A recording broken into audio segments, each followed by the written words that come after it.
Okay, everyone here at the Investing Stuff You Should Know podcast. We have an exciting guest with us today, Jeff Niemeier. He is a local, well, Midwest guy. I'm a Midwest guy here. So I see he's an engineer. He's got a background in different things. He's done real estate for over a decade now, and with his hand in a lot of different things. He's part of a mastermind I'm part of. He's got done real estate and funds. So, Jeff, thank you for being here. Thank you for showing up. Hey, thank you, Johnny. Thanks for having me. I always like talking to like-minded individuals, and I'm an engineer. You're an engineer. You seem to like engineers. I do, yes.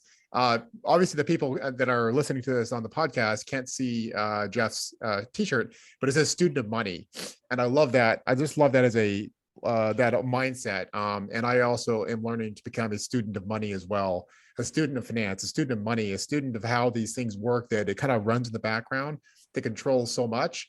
We definitely don't want to worship money or have money become, kind of our, guiding North Star, but it is a valuable tool for us to learn and that we need to learn and should learn. So, Jeff, tell us about why should it become a student of money?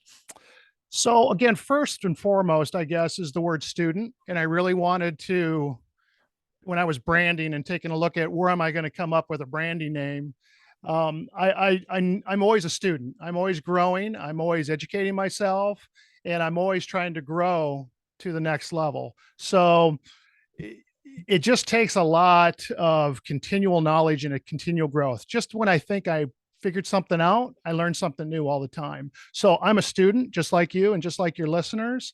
And to me, that's the number one takeaway, if anything, today is become a student and continue to learn, because it's a lifelong process of learning. And when I say student of money, it's just student of finance, student of becoming financially free, but you're always a student. So, I'm not necessarily the teacher. I'm not the guru. I'm not the professor. I'm not the one teaching you. I'm a student alongside everyone else. I just might be a little farther down the road. And then there's people that are farther down the road than me. That's so good, man. And I think we both realized, and you can back me up or have your own take on this, is that when we stepped into the space, I worked in W2 as an engineer for a while, and stepped into the space, and it just pointed out to me how much I needed to re-become or rededicate myself to becoming a student, an active student, a continual learner. So yes, we like no one in any adult like there. Yes, there's always things to learn and training and things like that. But I think we both have realized we actually need to love the learning process, and love love that whole aspect of that, is because it really is a constant growth. If you're not growing, if you're comfortable, you're not growing. So we typically put ourselves in places of being uncomfortable. Would you agree with that? Exactly. You got to make yourself uncomfortable, because when you get comfortable, you start to get complacent and you start to relax. And especially for me, it's really easy for me to get complacent because, I'm technically financially free. I've got enough passive income coming in, as Robert Kiyosaki would say. I'm kind of out of the rat race per se, is that I've got enough cash flow coming in, but I don't want to be passive. You get bored. I'm a lover of deals, and I like to look at deals, and I'm kind of a deal junkie. I like to look at real estate. I like to continue. There's the example of if I'm in the center and they spoke on a wheel, I want multiple streams of income. So I'm always constantly creating multiple streams of income. So if one starts to dry up, then you have another income stream that kind of takes its place. So what happens is when people retire, we'll just briefly touch on this. When people retire, they go down to one income, right? And they're kind of, I hear it all the time from renters is I'm on a fixed income. It's because they have no other way to create another revenue stream. And what I don't want to diversify my retirement. I want to diversify my income streams. I want multiple streams of income. And in real estate, you might just simply diversify by maybe having student housing. Maybe it's traditional housing. Maybe it's storage units. Maybe, and you can also diversify among in different regions and in different cities. And every time I add another tenant, I'm diversifying. So I'm serving more people as well. So, your income is directly tied to the number of people that you serve. So That's true. if you serve more people, you're going to make more money eventually at the end of the day. So, Totally. that's what I kind of look at is how can I diversify not my retirement portfolio, but how can I diversify my income streams and create more income streams and diversify those, and then also serve more people. That's a fantastic point, man. On the pre-talk that we had on before we hit record here, you mentioned how a large deal got away from you. And we'll circle back to some like a couple other things. You're actually a managing principal of JB Capital Management, and then there was a founder and managing member of another company before that. But I know you're a fund manager, and explain to the folks how you got this big deal and it got away, and I guess it was probably a capital raising thing that kind of snagged you. So tell the folks kind of that story there and and why you decided to pivot towards a fund and that type of thing. Just touch on that. Right. So just getting started in real estate, I didn't have any money, just like most people that are probably listening. Or the other problem is if you do have money, the money's already deployed, right? So I don't have it. Once I get some money, I turn around and buy another property, and all of a sudden now it's deployed. So I originally first started out going to my friends and family network for my first couple deals. And then that ended up turning into syndications where you've got a specific entity or a specific property that you're going after. And I just kind of expanded my friends and family network a little bit and got some investors and got into those.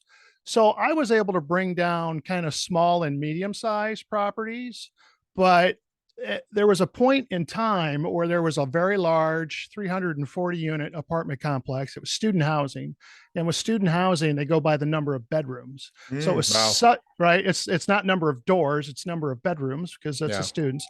So it was 752 beds, 340 units. Where was it? Where was that deal, Jeff, by the way? It was in my hometown of Cedar Rapids, Iowa. Actually, it Okay. was right next door.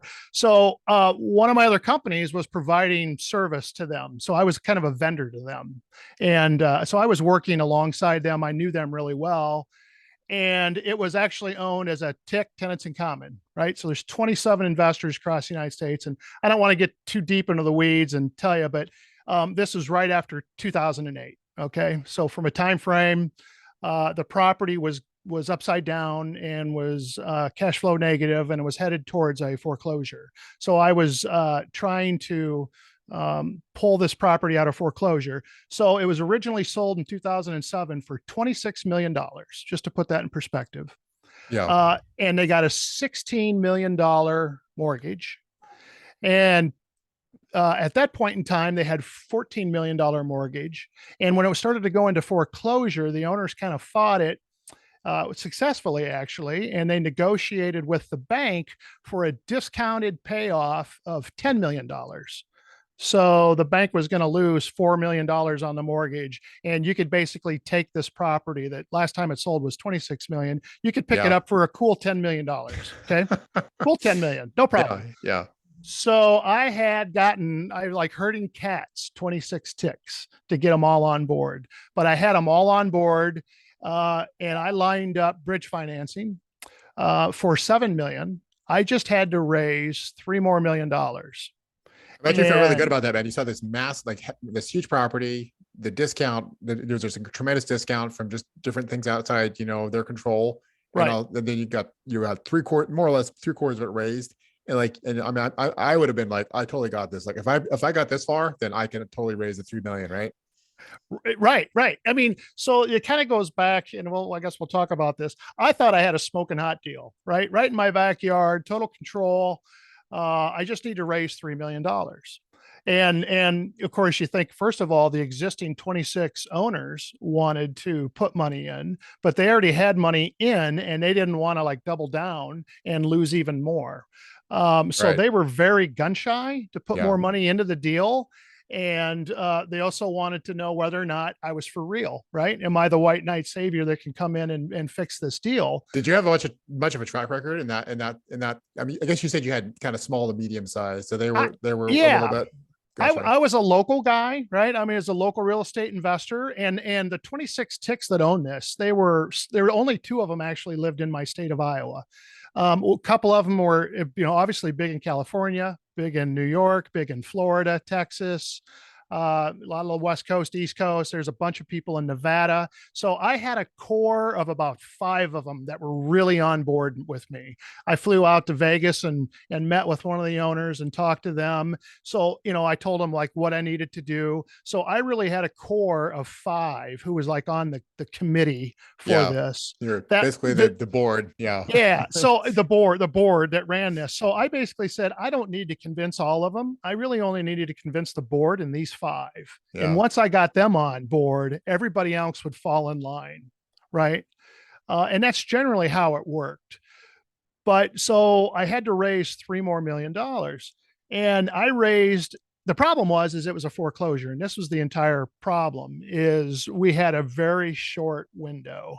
And so I lined up the bridge financing.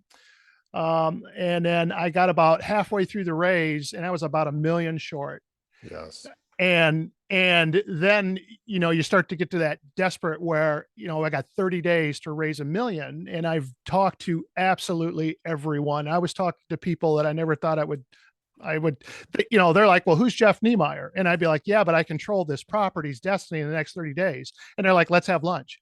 So, it's kind of funny because they knew about the property, not Yeah. necessarily me. Right. Yeah. I So, see. Okay. Yes. yeah. Like the local developers, the local company, I was, so it looked like that deal was going to fall through. And then I got a hold of a REIT, real estate investment trust out of, Sioux City, out of Northwest Iowa. And they're like, hey, I tell you what, we got 10 million and we're going to bring 10 million all cash. And we still want you in the deal. We want you for property management. We want you to have a piece of the pie. You brought us this deal. We're going to bring this into the REIT. And so they sent me a letter of intent. I had it all wrapped up with a bow on it, nice and pretty. But just like everything I say with real estate, the deal isn't done until it's closed. Yes. Right. Right. Like I'm closing on a house here on the 30th, and I keep telling her the deal isn't done until we sit down and sign and it's closed. Something is going to happen. So what happened is he gave me a call about a week later, and he said, hey, the lead REIT guy. Yeah, the REIT, the manager of the REIT. And he said, hey, you got bad news for you. I got the phone call you're not going to want. He says, our attorneys said 60 days just isn't enough time to get this deal done, and we have to back out. And he says, we really need about 90 days. And ideally we would look at a deal like this in like 5 months. And I'm like, no, we kind of, because this was going through the court systems and we had judges signing off on everything. Yeah. And so it fell through and it just crushed me. And I had to get on a conference call. If I could just ask real quick, Jeff, what year was this? So this was 2014. Okay. 2014. So, it's recent, but there's a little time has elapsed between that and the pain, right? Or the pain of that and now. Yeah. But that was my biggest deal up to that point. Right. For sure. So, and this was a property that was going to basically start everything, and it just killed me. And I had to get on a conference call with 26 other owners and basically tell him that, the property's lost. It's going to go through, the foreclosure. And we had already ponied up like $100,000 to like delay it 30 days. Yeah. And we'd already put some money into the deal. So we were going to lose money as well. And so that was very painful for me. And it was a teaching moment. And I think everything that we talk about is a teaching moment. So what were the top 3 things you learned from that rather unfortunate experience? First and foremost is I'm never going to lose a deal again because I can't raise enough money. Yeah. The second one was hurting those ticks, tenants in common. When I can talk for a whole nother podcast on just what the tenants of common structure is like and really who's in charge and who's running things and how these investors were trying to do this because they all 1031 exchanged into the property, which is a whole nother topic. So the ticks. And the third thing I would probably say, what do you do when you lose money on a deal? What do you learn from that? And how do you move forward? And how do you deal with that? because it made me very gun shy on to do a big deal like that again, because I certainly didn't want to go through that again. And I think we've had such a great investing time over the last 10 years that people don't know what it's like to like have a rough economy, have a downturn in the market. So, we had the crash of 2008 and then which was residential. And then from like 2009 to, about that 2013, 2014 is when the commercial properties started to go down. But I also saw opportunity. So the good side of that was if I could have gotten that deal, there was 40 other deals in a portfolio across the United States that I could have picked up. Right. Wow. And that was huge. So it kind of motivated me to really figure this out. So that's kind of when I started on my journey of really diving into the syndication and then really saying, I really need to do a fund versus a syndication. Yeah. So I started going down the route of, now you're in the route of securities and SEC.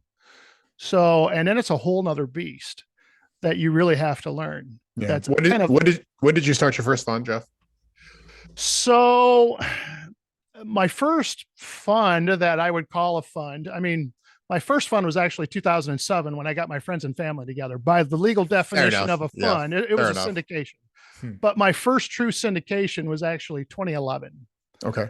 Where I raised money, wasn't that much. Like I only raised like $120,000 to buy a 16-plex with like 5 other people. Bought a 16-plex that was going through foreclosure, bought it for $615,000. And you got to remember, these prices are Iowa prices, right? Yeah. This isn't a top 50 market, but these are Iowa prices. So I bought it for 615 and it appraises right now. I still own the property. It appraises for about $1 million. And I'm a major owner in that one too. It was a no money down deal for me, but that was one of my first syndications. And then it kind of just snowballed from there. And then, again, I could take down these smaller deals, but I couldn't take down the big deals because my network wasn't big enough. Absolutely. And then somebody told me, your biggest investor, you don't even know yet. So you have to keep growing and keep expanding. So your friends and family network will only get you so far. For sure. You need to get out of your comfort zone and you need to talk to more people. And that's define your comfort zone right now, Jeff. Like, what is that? So if I was to challenge you, like, this is Jeff's comfort zone. What is just outside of that box right now for Jeff? Well, this podcast is outside of my comfort zone. Hey, that's fair. Be quite honest. Yes. Public speaking and talking to people, a lot of people are not comfortable with that. Yes. I'm looking at maybe doing real estate development. That's way out of my comfort zone. I typically buy pre-existing properties. I don't do development, but for some reason I kind of have an itch to do development, but that's a whole nother arena and it's kind of outside my comfort zone. But, I always tell people, give me 6 months and I'm going to learn everything there is about it and I'm going to feel comfortable. So stretching like that is good as long as there's also risk mitigation, right? I'm 53 years old. I'm not going to do anything that's too crazy. That's going to, and we also structure it that way too. So from an asset management point as well. Yeah. But, that I'm not going to bet everything on one deal. So I'm when they talk about looking for alpha, it's getting the best return with the lowest amount of risk. So I'm very risk adverse, but I'm also looking for high returns. I'm looking for that alpha. And I think that's an important point, Jeff, to make. And that is the more sophisticated syndicators and fund managers, anyone, I guess, in the investing space, recognizes that it's a balance, a trade-off of I guess another way of saying it is the equation is not always just high risk means high return. You can actually balance that out to a degree where you can pull down the risk as much as possible and live with something that you're comfortable at, but also achieving a certain return that you're also hoping to achieve. So they're not mutually exclusive. There's an interplay between the two. Right. Yeah. There's a risk for everything, but we minimize that risk by multiple ways. So all mitigation. So, hedge, hence the word hedge fund. You're hedging. So there's things that we do, but we're not guessing. These are all very calculated and all very, I just did a podcast on lifestyle by design. So we're designing our lifestyle and our income and where we want to be. And we're doing everything really on purpose. So I just heard a great quote yesterday and I got it in front of me. It says, decide what to do and have the courage to do it. That's exactly it. So make a decision, because if you don't make a decision, then someone else is going to make that decision for you, whether that be Yeah. an employer, whether it be your income. So I mean, I always contend that not making a decision, that's a decision. That's essentially a decision in itself. The inaction is a decision, or the way the not moving forward it is is. that's that. Even though we doesn't feel like it, like, oh, I don't know yet. Like, you're literally making a Yeah. decision, like whatever this next action is, or this next direction I should go with my life is Yeah. next. You're deciding that I don't have the courage, the knowledge, the confidence, whatnot, not to go ahead and Right. proceed on that. So let's pivot real quick here, Jess. To Okay. mentioned a book that you're really digging into. We both know marketing. We both know, we're not going to touch necessarily on, 506B and 506C. One you can market, one you can't.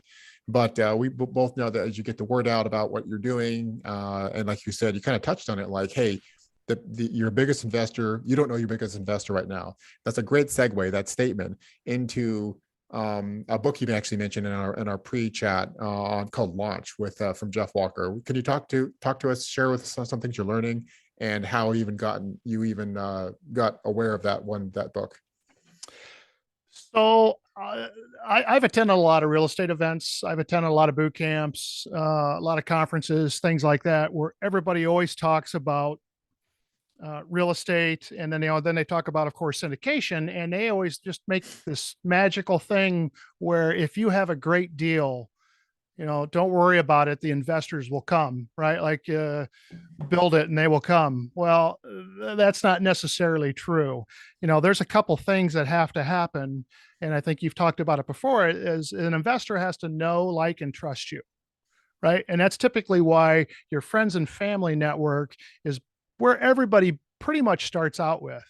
And my own family, because of those three because of requisites, those Jeff, things. are Yeah. built in. Like, no, we don't even realize it until we get into the space. They're like, well, why would someone give me money? It's like, well, because they know, like, and trust you. And like, So, well, how do I do that? It's yeah. like, well, because they already know you, and they already, like, Right. those things are already there. So we don't even realize it. Then we're taught it. And then, like, how then do we systematize those three elements to then expand beyond our circle that we're comfortable with? Yeah. Like my own family never invested with me.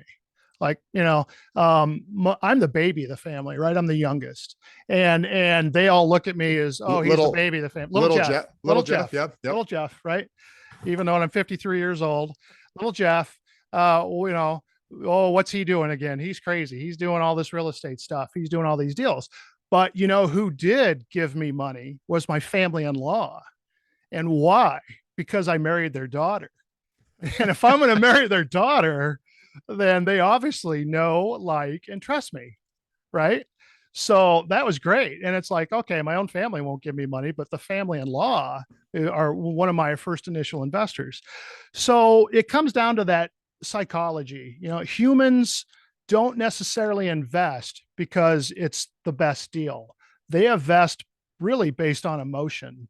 And there's a book out there called Launch by Jeff Walker, and it's really about internet marketing. But one of the things that he talks about is the 9 mental triggers that everyone has, and if you work on those, you can, it'll help you in your money raising. So, like, and just list them real quick, and then we can talk about them individually if you want. Now, the first one is authority, right? You want to have authority or credibility. The next one is, I always mess this up, reciprocity, right? If I give to someone, they feel like they have to give back, right? So, and then the third one, of course, is trust. They have to trust me. The fourth one, anticipation.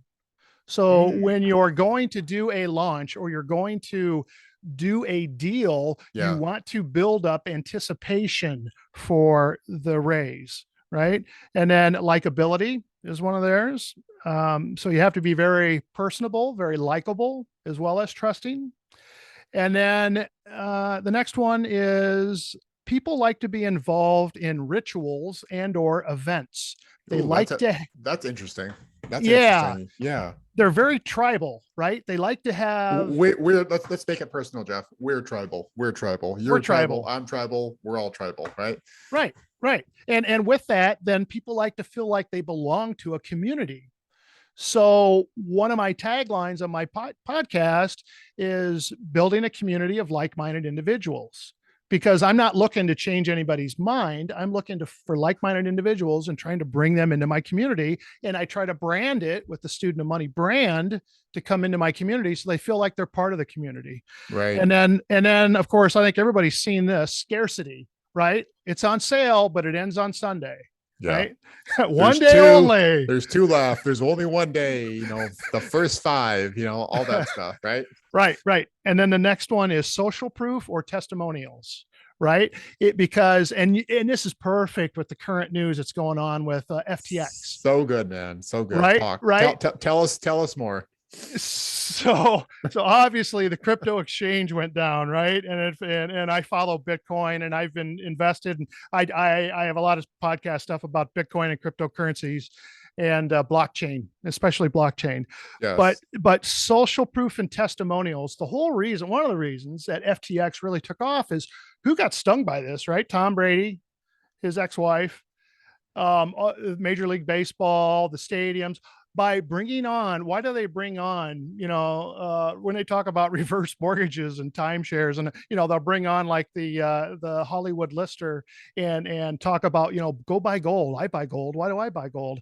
And because those people are kind of testimonials and social proof from somebody that's an authority, or someone at least is likable and that you trust. Yeah. And you say to yourself, well, if that person says it's okay, it must be. I want to do it too.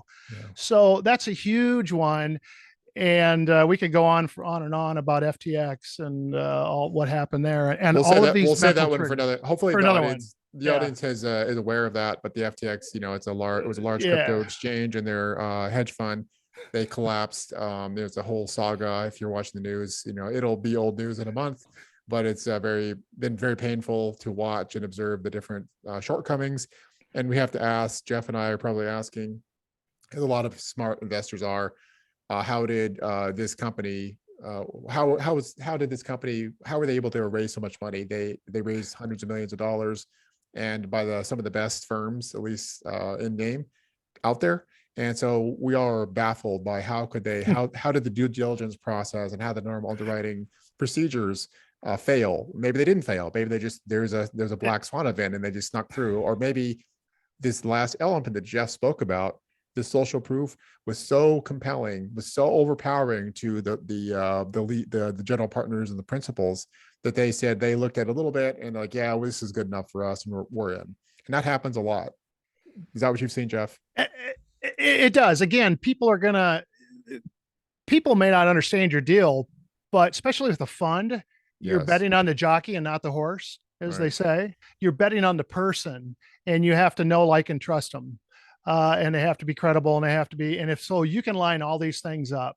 And I have seen some private placement memorandums and some deals out there that are horrible deals, but Yes. they're packaged and they got a bow on top and they look nice, and they get people, people raise money, and it amazes me, but because they check all the boxes.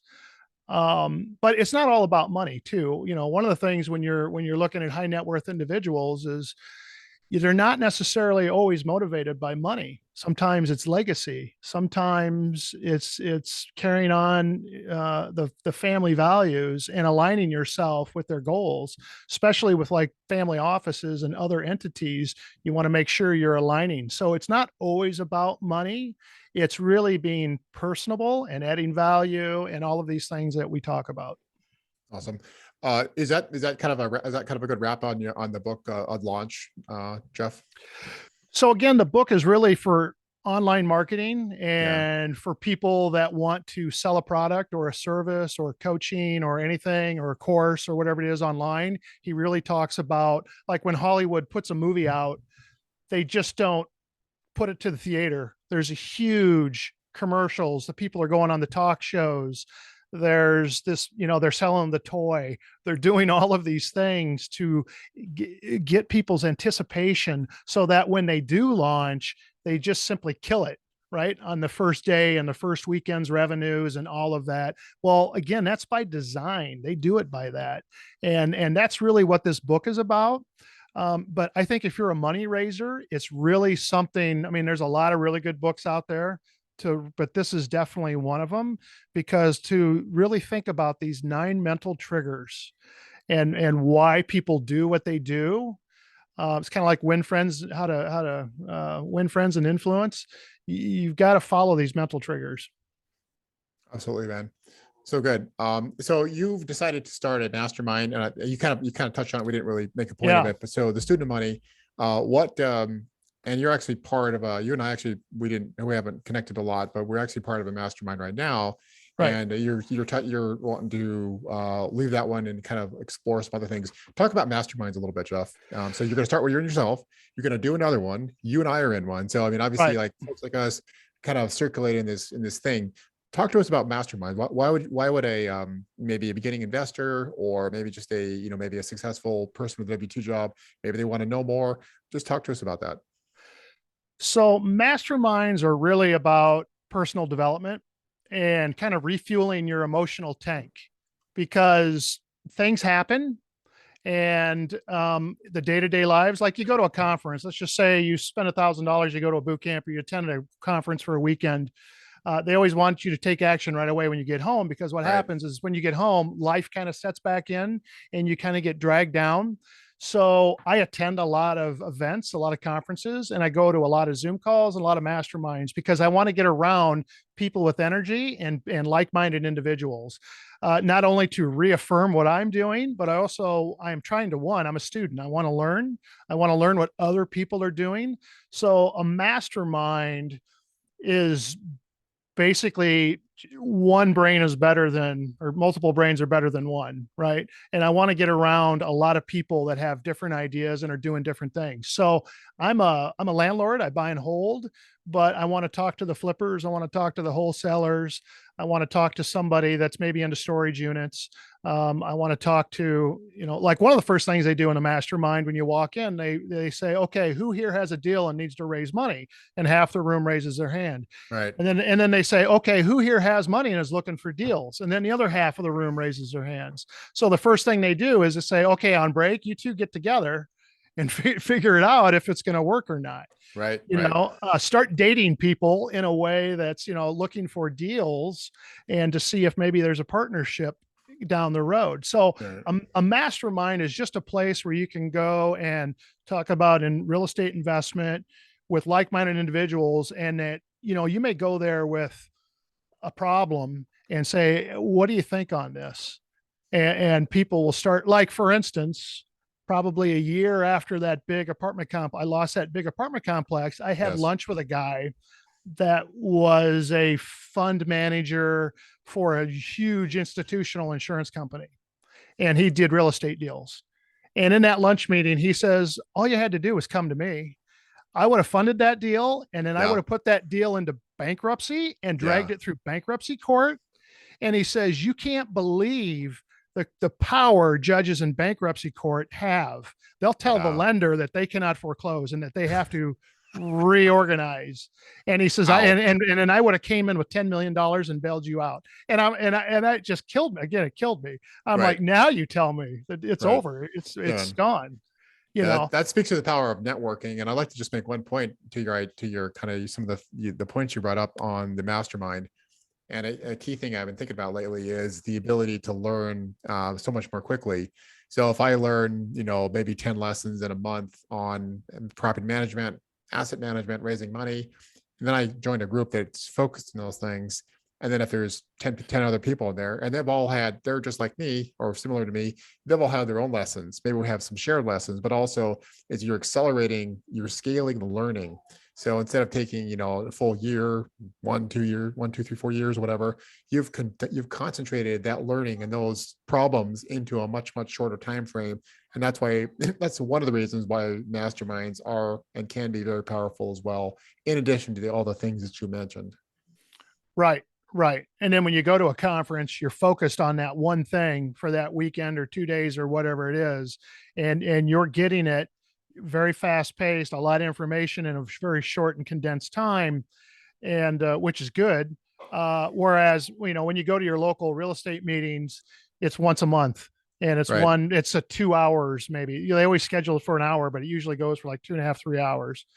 And to me, that's painful because you're getting just a very small piece. And then what do you got to do again? Then you got to reschedule for next month. You got to drive there, spend the time. It's just when you can condense it all with a master class or with going to an online or an event, a weekend event where you Yes. can really focus and really concentrate On high quality. It's really high on high quality quality. information. Typically, it's high Yeah. quality information. They're people that have expertise.